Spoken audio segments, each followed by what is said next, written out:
سلامونه. یو مغربي مفکر وایي چې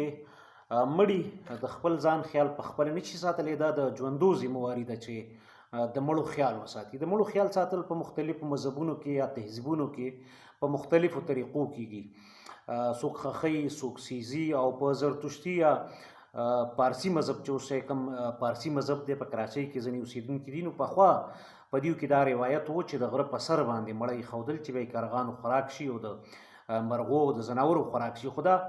پخوانۍ خبرې دي. دې مطلب کله هم دا نه دی چې د هسپتال په سر دی د مسلمانانو، یا معلوم خو نه دي، خو دې وخت کې د انسانانو، ولې چې دا مذهبي عقایدو سره د چا هر څنګه دي، خو دا وخت انسانان سیزل یا انسانان په داسې د هغه د اجازت نه، د تکریم نه بغیر په داسې حالت کې ساتل، دا د انساني تکریم خلاف د لنډه ده. خو کومه ویډیو چې چلیږي په سوشل میډیا باندې چې چېرته چې موږ ته ښکاري چې په نشتر هسپتال ملتان کې یعنی په درزنو ویل کېږي چې 1500 انسانانو لاشونه چې کوم دي نو دا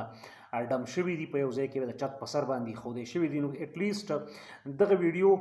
کیدای شي انسانانو دا ډاکټر هم کیدای شي او ریل هم کیدای شي، خو دغه د ملتان د نشتر هسپتال ویډیو نه ده. په نشتر هسپتال کې 1500 کسانو دا کوم کلیم چې کېږي دغه دروغ دی. البته اوسه پورې چې کوم ابتدایي اطلاعات راغلي دي نو یا 4 5 او ځینې خلک وایي چې شپږ شو پورې، خو بهرحال د 3 تصویران ښکاري چې په چت باندې 3 مړي موجود دي. دغې له سیاسي رنګونه هم ورکول کېږي، کوم چې ډېر زیات نامناسبه ده، ولې چې د یو کاز واقع که یو میسنګ پرسنز یو جنون کاز دی، خو که هر موقع کې موږ هر څیز د دې سره تړو، بیا به خلک په موږ باندې یقین هم نه کوي. هغه د ځنګل د زمري قصه به یعنی کېدای شي دا نیګلیجنس وي، کېدای شي دا یعنی دا جرم په خپل ځای باندې دی، خو فلحال یعنی پریمیچور ده دا خبره چې موږ اورینټ کو یو خاص خلکو ته، یو خاص قومیت ته، یا د خپلو سیاسي مقصدونو لپاره استعمال کړو. زما خپل دا خیال چې دا د سیاسي مقصد ته بیا نقصان رسي په یو شکل او بل شکل، ځکه خلک بیا وایي هر قسم څیز راخلي او خپل یو خاص پریم کېږدي او پروپیګنډه پې جوړوي. بهرحال دغه انسانانو د وجود څنګه چې ما وړاندې ذکر وکړو، د یو مړي خپل تکریم دی، که د هغې ورثه میلاو نه شي، هغه که هسپتال ته یا ټیچنګ کالج ته حواله کېږي، نو بیا هم پکار ده چې پراپرلی وساتلی شي. په یو مهذبه معاشره کې چېرته هم څوک دا تصور نه شي کولی چې د انسانانو سره داسې یعنی انساني لاش څه چې ایون حیواني لاش هم هغه پراپرلی مینیج کېږي، یو ځای ته وړل کېږي، او که هغه د ډایسیکشن دپاره او ټیچنګ پرپز دپاره استعمالیږي هم، نو د هغې پراپر ډاکومنټیشن او دا خبره هم یقیني کولی چې د متعلقه هسپتال سره یا ټیچنګ کالج سره بیا دومره فیسیلیټي وي، دومره کیمیکل یا فریزر ورسره دومره وي چې بیا په چتونو باندې نه پرېږدي. ځکه دا انساني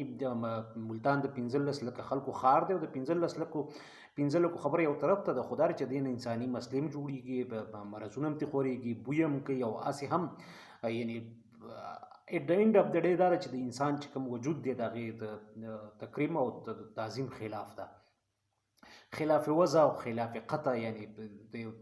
مذهبي دغه پیرایي نه اخوا په انساني پیرایه کې دا ډېر غلط او نامناسب عمل دی. خو ورسره دا چې فیک ویډیوګانې هغه کراس چک کول نه، فیکټ چک کول نه، دا هم بیا ډېر غلط او امپریشن پرې باسي. او بعضې وخت کې ملګري دې خفه کېږي نه. یو ځل بیا دا وضاحت کوم چې د سیاسي مقصدونو دپاره هغه زموږ سیاسي مقصدونه که د چا وي، د یو تنظیم وي، د یو خلکو وي، د یو فکر وي، او هغه ډېر عظیم وي او واقعي وي هم داسې، لکه اوس میسنګ پرسنس کیسز دي، خو چې کله موږ هر څیز راولو او هغې سره یې تړو، هر څیز راولو هغې سره یې تړو، نو بله ورځ او هغه بیا فیک ثابتېږي، نو بیا موږ باندې د خلکو اعتماد چې کوم دی، نو